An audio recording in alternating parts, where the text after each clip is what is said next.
Your snare sounds like shit. Man, I have read that so many times in the comments, I don't know what to make of it. It's very likely written by a troll who hates my guts for daring to suggest that he try recording a real drummer. But I'm sure that there are some legit criticisms buried in there as well. So I learned how to make my snares go from this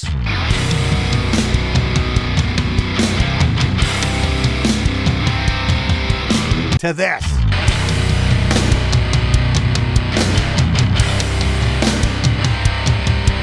Okay, I'll admit, the $100,000 Neve console back here might have had just a teensy effect, but I also changed some fundamental techniques that allowed me to get the snare sound that I have always wanted. Let's break it down. For the longest time, I hated the idea of drum samples. Most of the records I grew up on had some of my favorite drum sounds, and they didn't use drum samples, just drummers who could play their asses off. Records like Iron Maiden's Power Slave, Judas Priest's British Steel, and Megadeth's Peace Cells. And then one day I got to interview Paul Lonnie, the man who mixed Peace Cells. And let's just say, I got my world rocked. The drum sound for me, especially when it comes to how drums should sound on a metal record, that's one of my go-to albums. The drum sound was just so monstrous on that. With the drums on that, I believe, if I remember correctly, I was augmenting just a hint of some drum samples. But I remember I also was what's that? Okay, I think I just got owned. That was certainly an eye-opener. Now, my philosophy when it comes to recording has always been, when new evidence presents itself, you have to change your opinion, otherwise you're just a fanatic. I don't have to be right all the time. I just want to get better results. And I've got no problem admitting when I'm wrong. So I started experimenting with samples. I tried all kinds of blends, and I've never really been happy with the results I was getting. Mainly because most modern mixes outright replace the drummer, and it's had a really detrimental effect on the music. We don't get rock and roll anymore. We get sanitized tedium. Yay! Hey man, do you want to check out my prog band? Let me guess. What do you call it? Buttresses? Transom? Archways? Fuck off with that shit. Sample replaced time-aligned drums sucked 10 years ago, and they suck even harder today. Bullshit, I'll bet you could suck a golf ball through a garden hose. Just because we can time-align something does not mean that we should. And perfect is boring, as evidenced by so many perfect records being made these days. So I tended to stay away from samples. That is, until I started reading up on some of Andy Wallace's techniques. Andy mixed a few records that you might have heard of. Albums like Rage Against the Machine, Slayer's Seasons in the Abyss, and Sepultura's Chaos AD. All of those records had killer drum sounds, and none of them had any of the obscene amounts of time alignment that you'll hear today. Maybe there's a reason that after 30 years, people still want to listen to those records instead of the shit shingles being served up to us these days. So for this next part, I'm going to do it on the Neve, but you can easily apply these techniques to your own workflow. We're going to need some drum tracks, one room sample, no really, that's all you need, and a Yamaha reverb. I'm going to be using the SPX 2000. It's an absolutely killer unit with 3 or 4 truly great sounds, but you can also use Slate's Verb Suite Classics, as it's got a Yamaha emulator that should do the job. Now, a bunch of you guys mentioned in the comments how much you're liking my snare sound, and believe me, guys, I'm absolutely grateful for that. I only wish I had learned this trick 20 years ago, because it's really not that difficult to get a snare like this.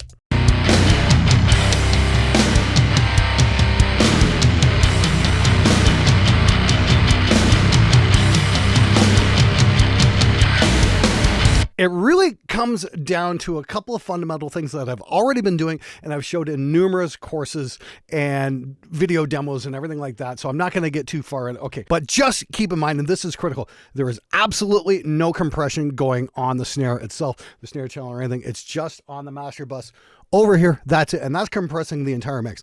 Otherwise, there's no compression on that snare. That is all just the drummer. Almost. So we've got, that's our snare right there. That's what we've got. This is how I normally do it. I've got a top mic and a bottom mic. Put them together. Check for phase. Hear how thin that gets? start with that. Always check your phase with your top mic and your bottom mic. You don't want them working against each other. Now, I do have a little bit of EQ going on here, and I've got a channel insert as well. You guys working on your DAWs can follow this. The only difference here is this is an analog EQ with a digital control, and I've got a touchscreen here so I can play with how much I'm boosting and cutting here or down here as well. I've got like a little stepped control so I can feel it tactile and that kind of stuff. It's just such a cool way to work. It's great though if I want to just punch something in and out. I don't even have to reach across the board. I can literally just do this. Take the EQ in and out right here. Add as much in as I want. Take the gate out. I'm hitting the SSL gate there on the E Dynamics. What a killer piece of gear, that's for sure. And I really, really do love the way how it works on snare gates, especially if you're not compressing the living shit out of your snare. I got any compression going on that at all. Maybe just a tiny bit. I got it cranked, but it's not really spanking it too hard or anything like that. There might be a tiny, tiny, tiny bit, but nothing to really write home about.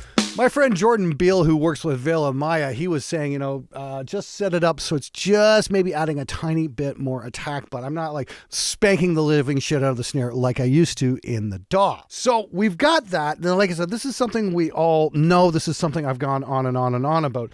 And for the most part, it works pretty cool. I mean, like we do kick, snare, overheads, like...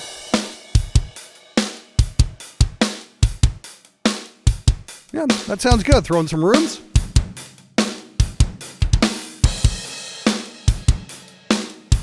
Some toms, we get some pretty damn good results.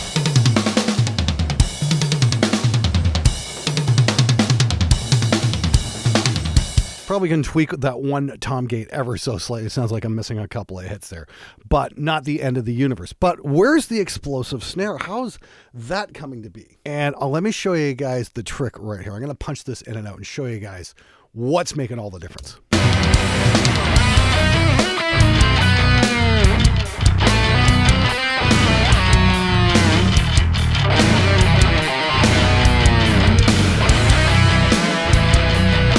That's the big secret, and this is the thing I've been blind to this entire time. So I'm not layering in a snare sample on top of my existing snare. We don't want to replace the drummer here. We want to keep him, but we want to just augment it with a little bit more of an interesting blast. And honestly, when you're listening to close mics, I mean, especially a snare top mic,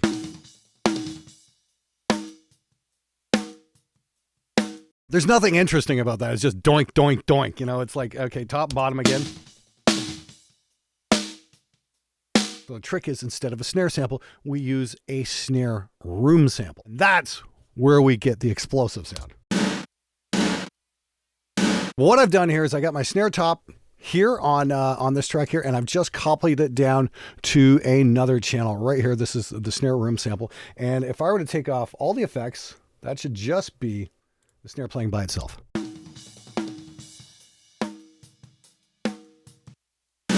So we got that thwack, thwack, thwack thing going on. And all I'm doing is I'm hitting this right here. I've got this is my reverb return, and I'm just activating that and putting it in the mix, and I'm just dialing in the amount of reverb I've got. I've got that wonderful Yamaha SPX 2000, and I'm using the Fat Reflections preset on it, and it's just, damn. Take it out. And crank it right up.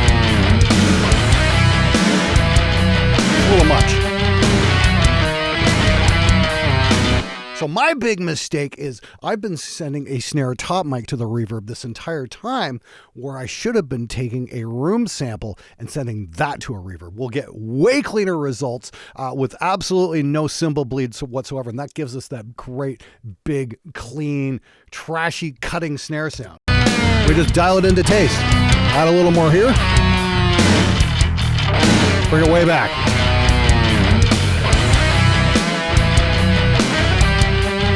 Add a little more verb here, bring it back here. Or bring it back here, bring it up here.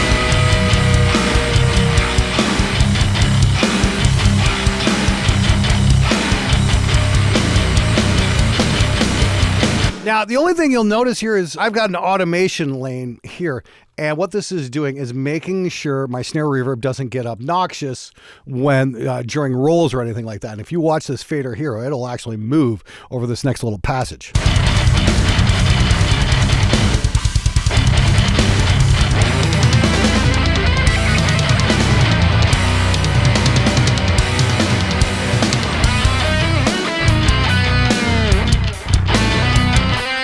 Then we get the slower hits, then we can open it up a little bit and give it a bit more gravity.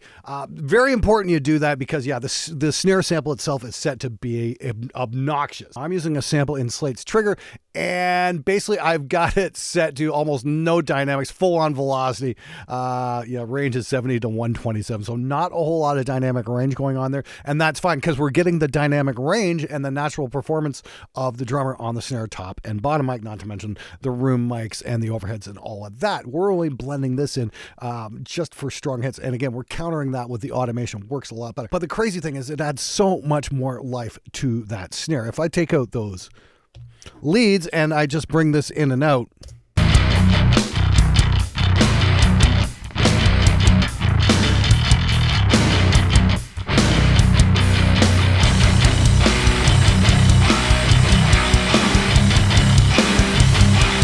yeah, it really is that simple. Well, let me show you one more critical piece about this. The only other thing we're doing here to the snare reverb is we are adding a little bit of that wonderful Neve EQ onto the actual snare sample itself as well. We've got a bit of a low end boost and a top end boost. And if I solo that up and take the EQ in and out with the snare,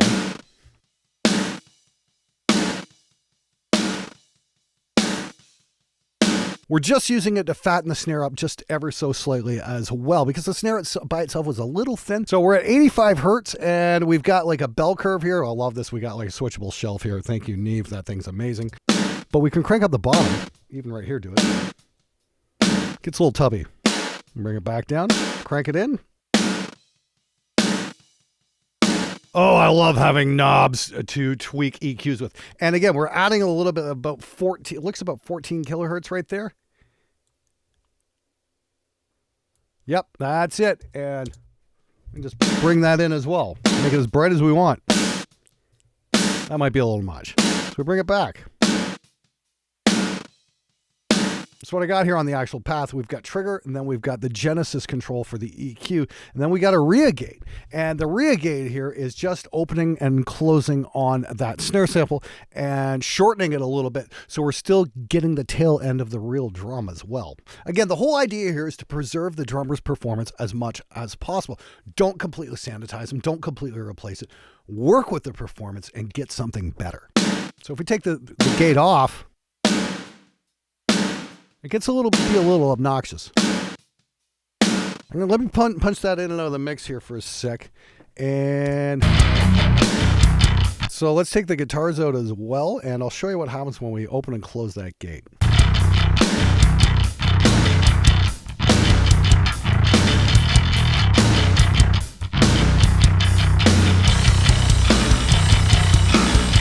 It's just enough to make it just a little bit more interesting. Like I said, it doesn't become overbearing on the drum. In my opinion, this is how we should be doing things. We shouldn't be destroying the drummer's performance with time alignment or getting rid of them with sample replacement.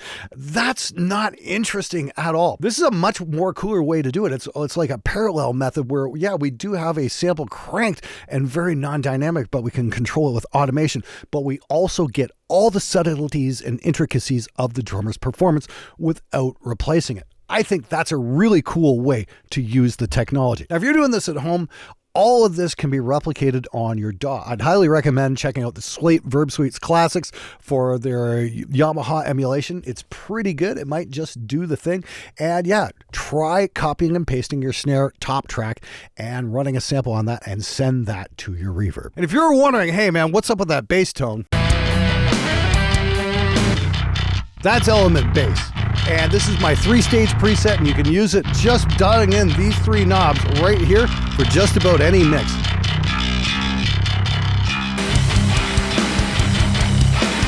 A little bit of bass down here, grind here, and treble here. Works like a champ, works on just about every mix I've thrown it at. It's simply awesome, and it's available now at spectredigital.com. Links are in the description below. Now, the ironic thing is here, years ago, Cameron Webb, the guy who did like the last 6 Motorhead records, tried to kind of get the same thing through my thick skull. He told me straight up, do not send your close mics on your snare out to your reverb. Use your room mics instead. I think what he was actually trying to say was try using a room sample there and send that to the reverb. And here's the thing, that's cleaned everything up massively for me. And this is giving me that big fat crunchy snare that I've always wanted. The trick is we just have to be sparing how much we dial in. Now, if you're using electronic drums at home or programmed drums, this should also be possible as well. We've got Extinction Level Event 2.0 available over at Spectre Digital. I'm going to be doing a sequel video in a week or two where I break down how to do this with programmed drums using the exact same techniques. I'm really curious to see what kind of results we're going to get. And make sure you subscribe so you get notified when we do put that video out. As I love mentioning to you guys, over 600,000 of you watched the show last month and didn't hit the subscribe button. And you know what? It'd be a lot cooler if you did. Doesn't cost you any money at all. Think of it just like the Reaper still evaluating button. Costs nothing to press it. It would truly mean the world to me if you'd join me on this insane journey, because I want to make better videos to keep you entertained and informed, and hopefully save you some money along the way as well. But in the meantime, if you want to check out Extinction Level Event 2.0, it's available over at Spectre Digital. Got the links in the description below. Go check it out.